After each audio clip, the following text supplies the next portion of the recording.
Ju përshëndes të gjithëve, do të jemi së bashku në këtë edicion informativ me mua Ernilda Luzi. Ministri për Evropën dhe punët të jashtme Ferit Hoxha mori pjesë në takimin informal mes ministrave të jashtëm të vendeve të Bashkimit Evropian dhe homologëve nga Ballkani Perëndimor. Sipas tij, për Shqipërinë, zgjerimi i Bashkimit Evropian është jetik, një zgjedhje strategjike, një spirancë e qytetërimit dhe garancia më e fortë për paqe afatgjat, stabilitet dhe transformim demokratik. Ministri për Europën dhe punët e jashtme Ferit Hoxha mori pjesë në takimin informal mes ministrave të jashtëm të vendeve të Bashkimit Evropian dhe homologëve nga Ballkani Perëndimor. Në fjalën e tij, ministri Hoxha theksoi se për Shqipërinë zgjerimi i Bashkimit Evropian është një zgjedhje strategjike, si garancia më e fortë për paqe afatgjat, stabilitet dhe transformim demokratik. Besojmë gjithashtu se zgjerimi është po aq i rëndësishëm edhe për vetë Bashkimin Evropian, siç është dëshmuar nga 7 ciklet e mëparshme të zgjerimit. Ky proces duhet të mbetet i bazuar në meritë sigurisht, por edhe i besueshëm, i prekshëm dhe i ndjekur aktivisht. Sa herë që procesi bllokohet, krijohen hapësira për cënueshmëri dhe zgjerohen ndikimet armiqësore, deklaroi Hoxha. Ministri i jashtëm shtoi se Shqipëria ka investuar vazhdimisht dhe do të vazhdojë të investojë në bashkëpunim rajonal, sepse mbetemi të bindur se nuk ekziston alternativë tjetër e qëndrueshme. Sipas tij, në veçanti procesi i normalizimit ndërmjet Kosovës dhe Serbisë nuk mund dhe nuk duhet të shndërrohet në një slogan bosh apo në një objektiv të shtyr pafundësisht. 27 vjet pas ngjarjeve tragjike të vitit 1999, rajoni meriton një të ardhme të përcaktuar nga stabiliteti,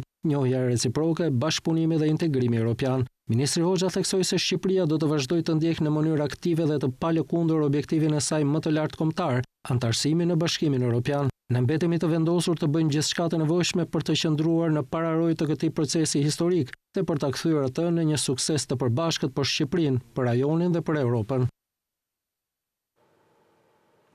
Sipas të dhënave të sapo publikuara nga AKBN, prodhimi i kromit ka mbetur në nivele të larta ndër vite, duke arritur mbi 952.000 ton në vitin 2024, ndërsa për 6 mujorin e parë të vitit 2025 janë prodhuar mbi 431.000 ton.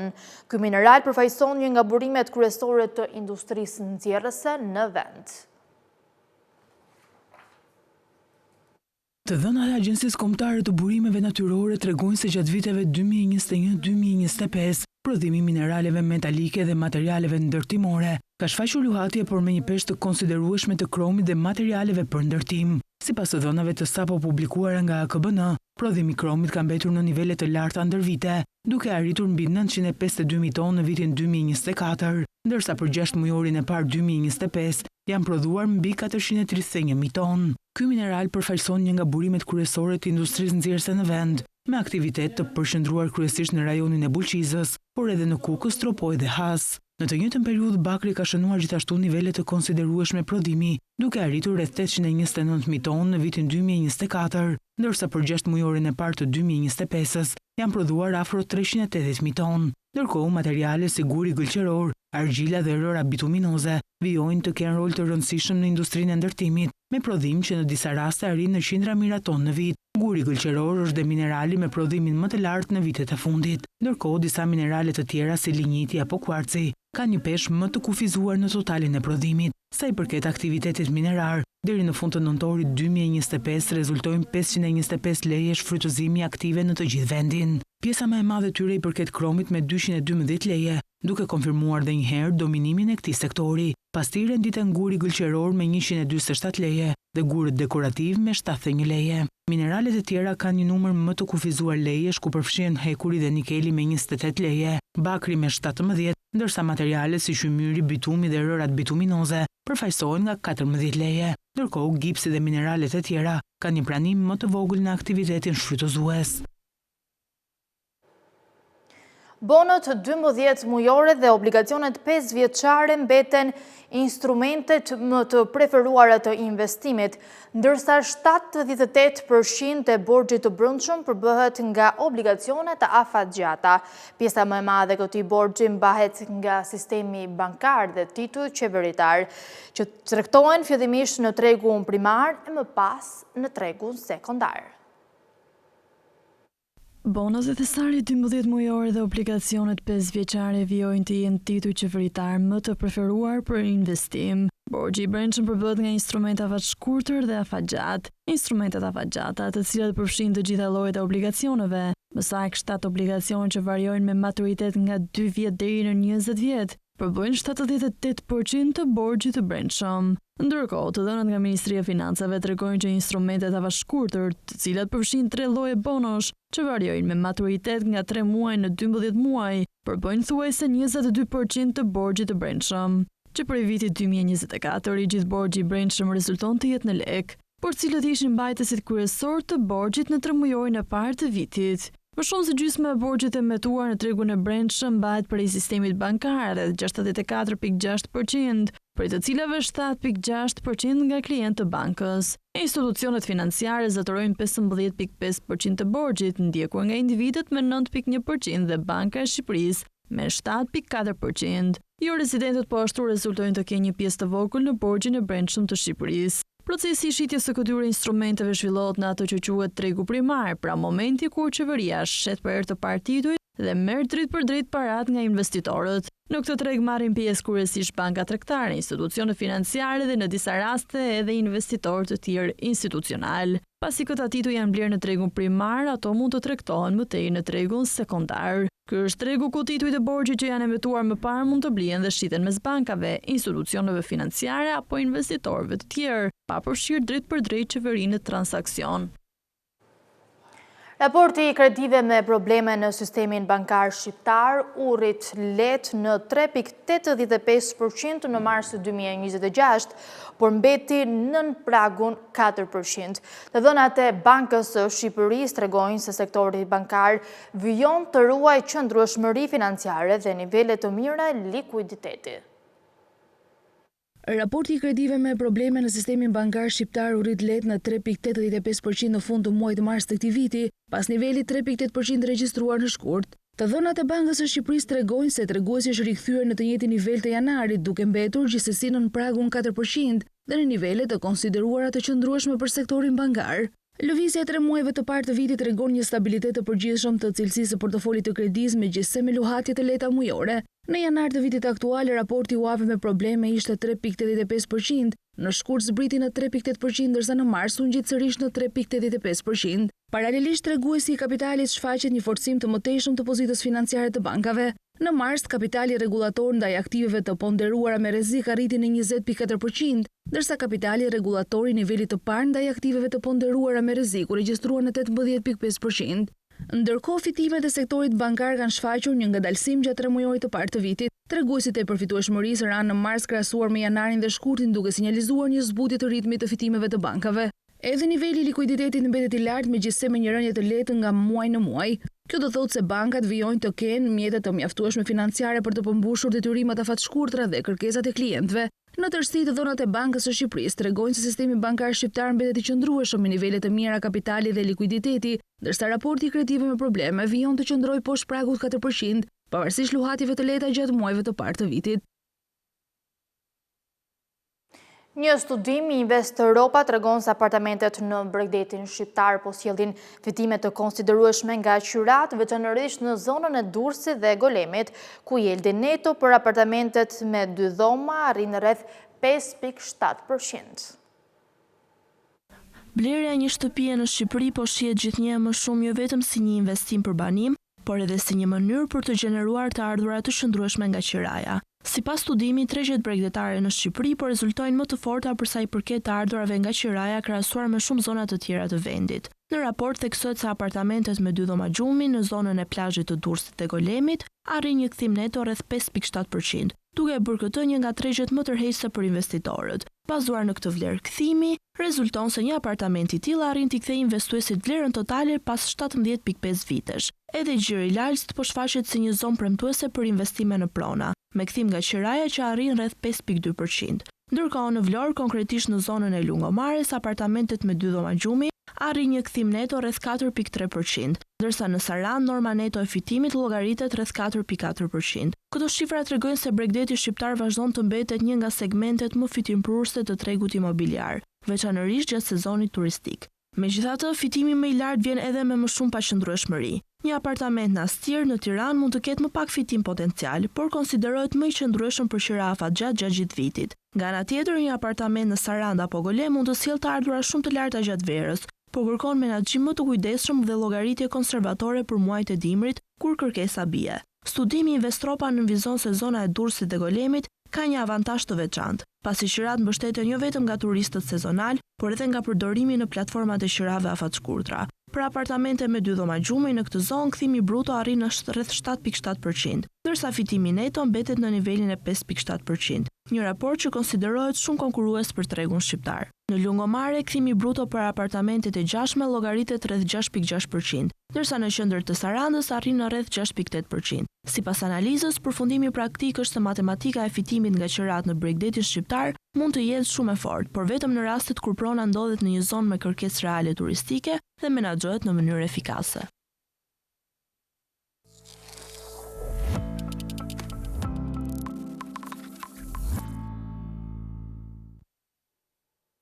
Konflikti në lindjen e mesme ka dhënë goditjen e tij edhe në tregun e brendshëm të Shqipërisë. Sipas Instat, ushqimet dhe pijet jo alkolike u rritën me 1.3% në muajin prill, ndërsa shtrëngimin më të madh e shënuan peshku, mishi dhe vajrat.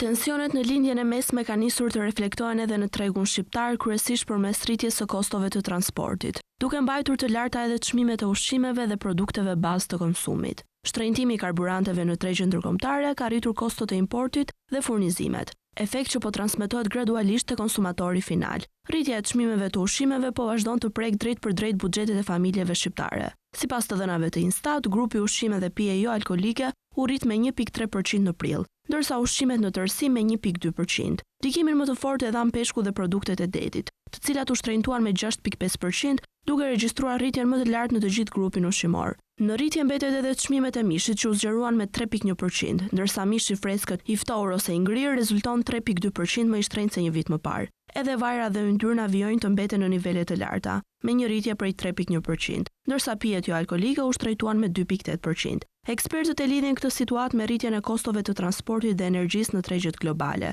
pas tensioneve gjeopolitike në lindjen e mesme, të cilat kanë ndikuar drejt për drejt në zinxhirin e furnizimit dhe çmimet e importit. Nga ana tjetër, disa produkte kanë shfaqur ulje të lehtë çmimesh. Perimet ranë me 0.7%, ndërsa drithrat dhe produktet me bazë dritrash ulën me 0.2%.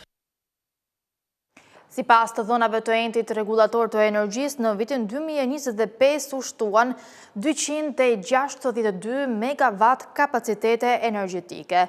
Prodhimi në ri e kryeson energjia diellore. Vitin që shkoi janë vënë në prodhim 21 impiante të reja. Rreth 262 megawatt kapacitete të reja nga burimet të rinovueshme janë shtuar sistemit elektroenergjetik shqiptar gjatë vitit 2025. Ku dominon qartësisht energjia diellore, sipas të dhënave të raportit vjetor të entit rregulator të energjisë. Të dhënat tregojnë se gjatë vitit që lan pas kanë hyrë në prodhim gjithsej 21 impiante të reja, nga të cilat 13 janë centrale fotovoltaike dhe 8 hidrocentrale.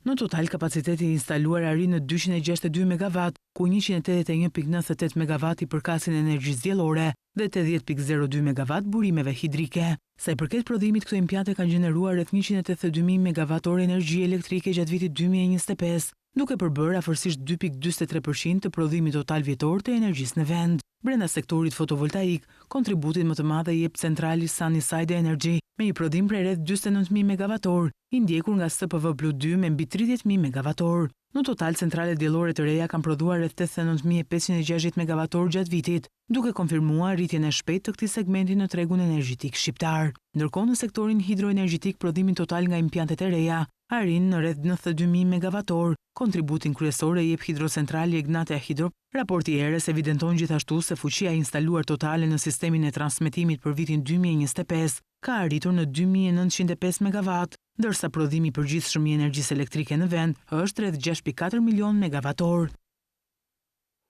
Në periudhën janar-prill, degët e shërbimeve të transportit rrugor kanë kryer 126.000 kontrolle teknike të automjeteve. Sipas të dhënave, mbi 2.000 automjete të vjetra kanë dalë përfundimisht nga qarkullimi. Drejtoria e Përgjithshme e Shërbimeve të Transportit Rrugor ka publikuar të dhënat e kontrollit teknik të mjeteve që ju nënshtruan testimeve pranë qendrave të kontrollit teknik në të gjithë vendin për periudhën janar-prill 2026. Sipas të dhënave nga Drejtoria e Përgjithshme e Shërbimeve të Transportit Rrugor, gjatë 4 muajve të parë të këtij viti janë testuar gjithsej 126.719 mjete të kategorive të ndryshme në kuadër të verifikimeve periodike, që synojnë rritjen e sigurisë rrugore dhe garantimin e standardeve teknike të mjeteve që qarkullojnë në rrugët e vendit. Pjesën ndërmuese të testimeve zën automjetet e kategorisë 4+1 dhe 8+1 vende, të cilat rezultojnë edhe mjetet më të përdorura nga qytetarët. Konkretisht janë kontrolluar 112.164 automjete të kësaj kategorie, që përfaqësojnë 88.5% të totalit të mjeteve të testuara gjatë kësaj periudhe. Ndërkohë, kontrolleve teknike ju nënshtruan edhe 6.888 kamion, ose 5.4% e totalit. Po kështu janë testuar 5.494 motomjete, që përbëjnë 4.3% të totalit të mjeteve të kontrolluara. Gjatë muajve janar-prill 2026 janë kontrolluar edhe 1.261 autobus, 483 remorkës dhe 429 mjete ndërtime. Nga ana tjetër, 2.538 mjete me moshë mesatare 22 vjeçare janë të regjistruar përfundimisht, ose 35.3% më shumë krahasuar me të njëjtën periudhë të vitit 2025. Arsyeja e shërgjistrimit të mjeteve të vjetra janë standardet të sigurisë të paplota, mungesë kushtesh teknike, amortizim dhe konsum i lartë, thekson Drejtoria e Përgjithshme e Shërbimeve të Transportit Rrugor. Ky proces rrit sigurinë rrugore dhe kufizon qarkullimin e mjeteve që paraqesin rrezik. Drejtoria e Përgjithshme e Shërbimeve të Transportit Rrugor bën të ditur se procesi i kontrollit teknik mbetet një nga hallkat kryesore për garantimin e sigurisë në qarkullim, uljen e riskut të aksidenteve dhe respektimin e standardeve teknike e mjedisore nga drejtuesit e mjeteve. Qeveria do të japë me qira 5 vjeçare zonat për gjuetim, mbarështim dhe ripopullim. Përmes një projekt vendime të hedhur për konsultim publik janë përcaktuar rregullat dhe kriteret e reja. Qeveria ka përcaktuar rregulla dhe kriteret e reja për dhënien me qira të zonave të gjuetisë në Shqipëri. Projekt vendimi për përcaktimin e dokumentacionit, afateve dhe procedurës së konkurimit për dhënien me qira të zonës së gjuetisë, mbarështimit dhe ripopullimit i hedhur për konsultim publik, synon të krijojë një kuadër të qartë, transparent dhe të zbatueshëm për dhënien me qira të zonave të gjuetisë, mbarështimit dhe ripopullimit, duke garantuar një menaxhim të qëndrueshëm të faunës së egër dhe përfshirjen e aktorëve lokal. Sipas dokumentit, ndër përparësitë kryesore të projekt vendimit është vendosja e rregullave të standardizuara për konkurimin publik, rritja e kontrollit institucional dhe formalizimi i aktivitetit të gjuetisë, duke kontribuar në mbrojtjen e biodiversitetit dhe në zhvillimin ekonomik lokal përmes përdorimit të qëndrueshëm të burimeve natyrore. Projekt vendimi trajton detyrimin e njësive të veçqeverisjes vendore që pas shpalljes së zonave për gjueti, mbarështim ose ripopullim të fillojnë brenda një afati të caktuar procedurën për dhënien e tyre me qira nëpërmjet një procesi konkurimi publik. Po ashtu dokumenti përcakton detyrimin e kryetarit të bashkisë për ngritjen me urdhër të një komisioni i cili ngarkohet me ndjekjen dhe administrimin e procedurave të konkurimit publik. Drafti jep rregulla për publikimin e shpalljes për dhënien me qira të zonave të gjuetisë, mbarështimit dhe ripopullimit, afatet e publikimit si dhe elementet e detyrueshëm që duhet të përmbajë njoftimi për zhvillimin e procedurës së konkurimit publik. Nga ana tjetër parashikon detyrimin e çdo subjekti pjesëmarrës për të paraqitur dokumentacionin që vërteton përmbushjen e kritereve ligjore për marrjen në përdorim të zonave përkatëse. Kërkesa për pjesëmarrje në konkurim përfshin të dhënat e subjektit, ofertën financiare dhe dokumentacionin shoqërues, si dhe kategorinë e zonës për të cilën aplikohet. Mënyra e vlerësimit të ofertave bëhet nga komisioni i posaçëm përmes sistemit të pikëzimit dhe kryetari i bashkisë vendos dhe shpall fitues subjektin me pikët më të larta për lidhjen e kontratës së qiras pas përfundimit të procesit të vlerësimit. Pas përfundimit të procedurave, bashkia shpall publikisht fituesin dhe lidh kontratën e qiras me afat 5 vjeçar, jo më vonë se fillimi i sezonit të gjuetisë, dhe vlera e qiras nuk mund të jetë më e ulët se vlera fillestare e përcaktuar. Përshtatja me tregun e punës është një ndër sfidat kryesore të arsimit të lartë. Plani i ri i veprimit për arsimin e lartë parashikon rishikim të kurrikulave, gjë që nga ekspertët shihet si domosdoshmëri. Plani i ri i veprimit për politikat e arsimit të lartë 2030 përfshin edhe rishikimin e kurrikulave universitare. Parashikohet rishikimi i programeve ekzistuese dhe krijimi i kurrikulave të reja në fusha prioritare, si STEM, digitalizimi dhe turizmi. Ekspertja e punësimit Gertjana Hasalla thot se ndryshimet e kurrikulës janë domosdoshmëri dhe duhet të bëhen bazuar në tregun e punës. Vetë qëllimi i këtij plani masash është në vetvete që të bëjë dhe një reformim të kurrikulave. Çka do të thotë që do rishikohet çdo kurrikul që ekziston sot në universitetet shqiptare në bazë të nevojave të tregut punës. Zyret e këshillimit karrierës tashmë ekzistojnë në universitete, por duhet kemi parasysh që luajnë një rol të vakët në krahasim me rolin që do duhet luanin, sepse puna e tyre është gjithmonë e kushtozuar dhe nga kurrikula që ofron vetë universiteti. Me këtë plan masash, ky parashikimi bërë për rishikimin e të gjitha kurrikulave do të thotë që ato kurrikula të cilat nuk kanë mjaftueshëm akses në tregun e punës do të hiqen ose do të zvoglohen dhe do jepet më shumë hapësirë kurrikulave të tjera që janë të lidhura me tregun e punës dhe me nevojën që ka sot për sot. Patjetër që në rastin e zyrave të këshillimit karrierës, ato do jenë të parët që do pyeten për nevojën që ka tregu, prandaj do duhet të kenë një analizë të saktë të nevojave të tregut për të dhënë edhe ata mendimin e tyre se si duhet riformuar e tërë kurrikula.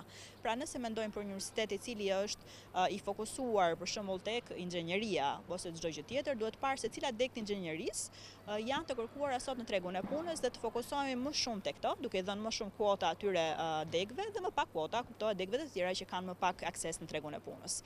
Pra kjo lloj analize është diçka që bëhet dorë në dorë dhe bëhet së bashku mes të gjithë aktorëve të arsimit të lartë në Shqipëri, për të parë realisht se cilat janë nevojat dhe për të ecur përpara me këto nevoja që kërkon tregu. Për procesin e rishikimit të kurrikulave janë planifikuar rreth 4.5 milion lekë dhe afati i zbatimit shtrihet në 2 vite.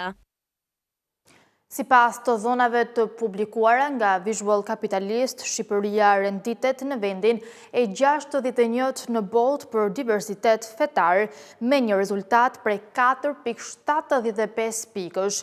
Ky pozicion e vendos vendin në një kategori mesatare, duke reflektuar një strukturë fetare ku ekzistojnë disa besime të rëndësishme. Diversiteti fetar në botë paraqet një tablo shumë të larmishme që varion nga shoqëri ku bashkëton në mënyrë të balancuar disa besime deri tek vende ku një fe e vetme dominon pothuajse plotësisht. Për të matur këtë shpërndarje, Qendra Kërkimore Pew ka ndërtuar indeksin e diversitetit fetar, i cili përfshin 201 vende dhe vlerëson se sa e barabartë është përhapja e besimeve brenda një popullsie. Sa më i lartë jetë rezultati, aq më i madh konsiderohet diversiteti fetar. Sipas të dhënave të publikuara nga Visual Capitalist, Shqipëria renditet në vendin e 61 në botë për diversitetin fetar, me një rezultat prej 4.75 pikësh. Ky pozicion e vendos vendin në një kategori mesatare, duke reflektuar një strukturë fetare ku ekzistojnë disa besime të rëndësishme. Në një pasqyrë më konkrete mbi këtë strukturë ofrojnë dhe të dhënat e censusit të popullsisë. Sipas tyre, rreth 1.1 milion qytetarë në Shqipëri identifikohen si besimtar mysliman, duke përbërë grupin më të madh fetar në vend. Në vend të dytë renditet feja katolike me rreth 201.000 besimtar, ndërsa komuniteti ortodoks numëron afro 173.000 persona. Krahas tyre ekzistojnë edhe komunitete më të vogla si bektashinjt, ungjillorët dhe besimtarë të tjerë të cilët kontribuojnë në mozaikun fetar të vendit, por në numër më të vogël. Një element që bie në sy në rastin e Shqipërisë është edhe numri relativisht i lartë i individëve që nuk kanë një identifikim të qartë fetar. Rreth 332.000 persona janë deklaruar si besimtar të pacilësuar, ndërsa afro 244.000 nuk kanë preferuar të deklarojnë përkatësinë e tyre fetare. Në nivel global, në krye të renditjes për diversitet fetar shndron Singapori, i cili përfaqëson nga një nivel me shoqëri të balancuar në këtë aspekt. Në këtë shtet asnjë fe nuk përbën më shumë se 1/3 e popullsisë, ndërsa një përzierje e budizmit, krishterimit, islamit dhe hinduizmit krijon një ekuilibër të rrallë. Gjithashtu vende si Surinami dhe Tajvani renditen ndër më të larmishmet, ku disa besime bashkëtojnë në mënyrë relativisht të barabartë. Këto vende ndajnë shpesh histori të ndikuara nga emigrimi, tregtia ndërkombëtare dhe kolonializimi, faktorë që kanë sjellë një përzierje të gjerë identitetesh fetare. Në anën tjetër të spektrit qëndrojnë vende si Jemeni dhe Afganistani, ku diversiteti fetar është minimal. Në këto shtete një fe e vetme përbën pothuajse të gjithë popullsinë, duke ulur ndjeshëm indeksin e diversitetit. Kjo situatë lidhet jo vetëm me traditat historike, por edhe me nivele të ulta të emigracionit dhe një homogjiniteti të lartë etnik dhe kulturor.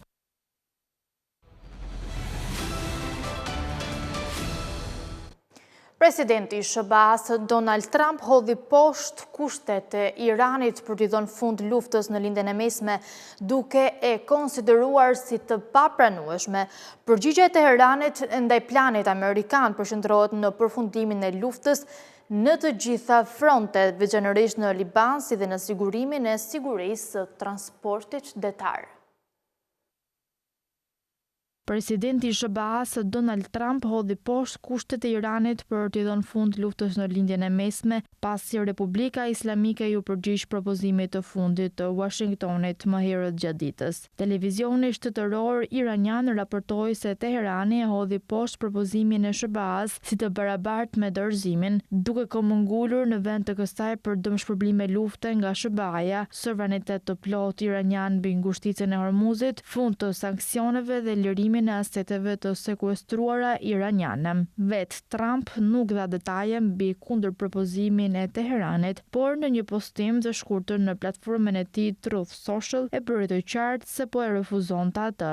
Sa po lexova përgjigjen nga të ashtu quajturit përfaqësues të Iranit, nuk më pëlqen, plotësisht e papranueshme, tha Trump. Përgjigjja e Teheranit ndaj planit amerikan, i cili ju kalua ndërmjetësve pakistanez, përqendrohet në përfundimin e luftës në të gjitha frontet, veçanërisht në Liban, si dhe në sigurimin e sigurisë së transportit detar. Ndërkohë, dronu lëshua në objektiva të shumta në të gjithë gjirin, me njërin që goditi një anije madhra që shkonte për në Katar. Çdo sulm ndaj tankerave dhe anijeve tregtare iraniane do të rezultojë në një sulm të rëndë ndaj njërës përqindrave amerikane në rajon dhe anijeve armike, raportuan mediat iraniane, duke cituar trupat e gardës revolucionare islamike. Sipas Ministrisë së Mbrojtjes së Katarit, një zjarr i vogël u ndes në anijen tregtare, por nuk pati viktima, ndërsa në Kuvajt ushtria tha se zmbrapsi një sulm me dron në agim. Më parë, Korea e Jugut tha se një nga anijet e saj të mandrave e dëmtuar ditë më parë në ngushticën e Hormuzit u godit nga 2 avion të pa identifikuar dhe po kryej analiza mbi veturinat dhe fragmentet e motorit për të përcaktuar origjinën e sulmit. Irani mohon përgjegjësinë për sulmin e 4 majit. Analistët e Morgan Stanley theksojnë se tregu i naftës hyri në krizë me inventar dhe investitorët ende presin hapjen e ngushticës së Hormuzit. Në skenarin optimist me një mbyllje të zgjatur të ngushticës, çmimet mund të arrijnë në $130 deri në $150 për fuqi. Tregu i naftës është në një garë me kohën pasi faktorët që ndihmuan në kufizimin e rritjes së çmimeve pas luftës në Iran mund të mos qëndrojnë nëse ngushtica e Hormuzit mbetet e mbyllur deri në qershor. Sipas Morgan Stanley, kjo mund të çojë në një cikël të ri rritjesh të çmimeve. Pavarësisht humbjes së gati 1 miliard fuqi naft, kontratat me afat nuk kanë rikthyer në nivelet e tyre maksimale të vitit 2022. Analistët e Morgan Stanley theksojnë se tregu hyri në krizë me inventar dhe investitorët ende presin hapjen e ngushticës së Hormuzit. Në të njëjtën kohë, rritja e eksporteve të naftës bruto nga SBA-ja dhe një ngadalësimi i importeve nga Kina e mbrojtën tregun nga tronditja e shkaktuar nga paqëndrueshmëria gjeopolitike. Që nga fundi i shkurtit, çmimet e naftës së papërpunuar janë rritur ndjeshëm, ndërsa ngushtica e Hormuzit mbetet e mbyllur për shkak të një bllokade të dyfisht nga Irani dhe SBA-t. Megjithatë, kontratat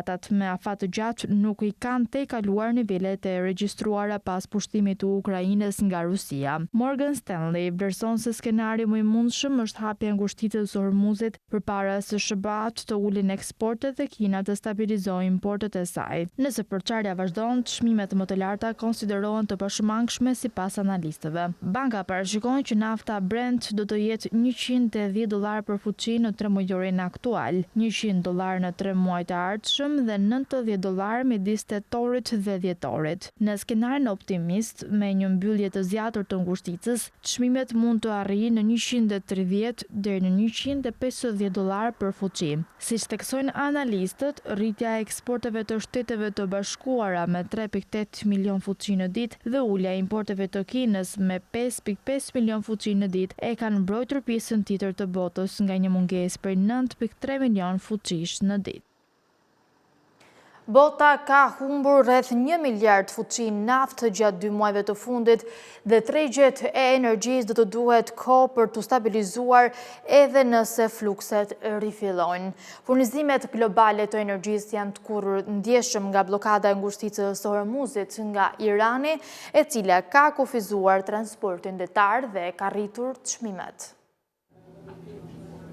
Bota ka humbur rreth 1 miliard fuqi naftë gjatë 2 muajve të fundit dhe tregjet e energjisë do të duhet kohë për të stabilizuar edhe nëse flukset rifillojnë, deklaroi drejtori ekzekutiv i Saudi Aramco, ndërsa ndërprerjet e transportit detar pengojnë trafikun përmes ngushticës së Hormuzit. Objektivi ynë është i thjeshtë, të mbajmë energjinë në rrjedh edhe kur sistemi është nën presion, tha Amin Nasser, pasi Aramco raportoi një rritje për 25% të fitimit neto në 3 mujorin e parë. Furnizimet globale të energjisë janë të kurrë ndjeshëm nga bllokada e ngushticës së Hormuzit për Iranit, e cila ka kufizuar transportin detar dhe ka rritur çmimet pas luftës në Gjirin Persik. Rihapja rrugëve nuk është së njëjtë me normalizimin e një tregu që është privuar nga rreth 1 miliard fuqi naftë, tha Nasser, duke shtuar se vitet e mungesës së investimeve kanë shtuar presionin mbi rezervat globale që janë tashmë të ulta. Aramco ka përdorur gassjellsin e saj lindje perëndim për ta anashkaluar Hormuzin dhe transportuar naftë bruto në detin e Kuq, një aset që Nasser e përshkroi si një litar shpëtimi kritik për të zbutur krizën globale të furnizimit. Pavarësisht ndryshimeve në rrugët e transportit detar, kreu i Saudi Aramco përsëriti se Azia mbeti një përparësi kryesore për kompaninë dhe ishte qendrore për kërkesën globale për naftë.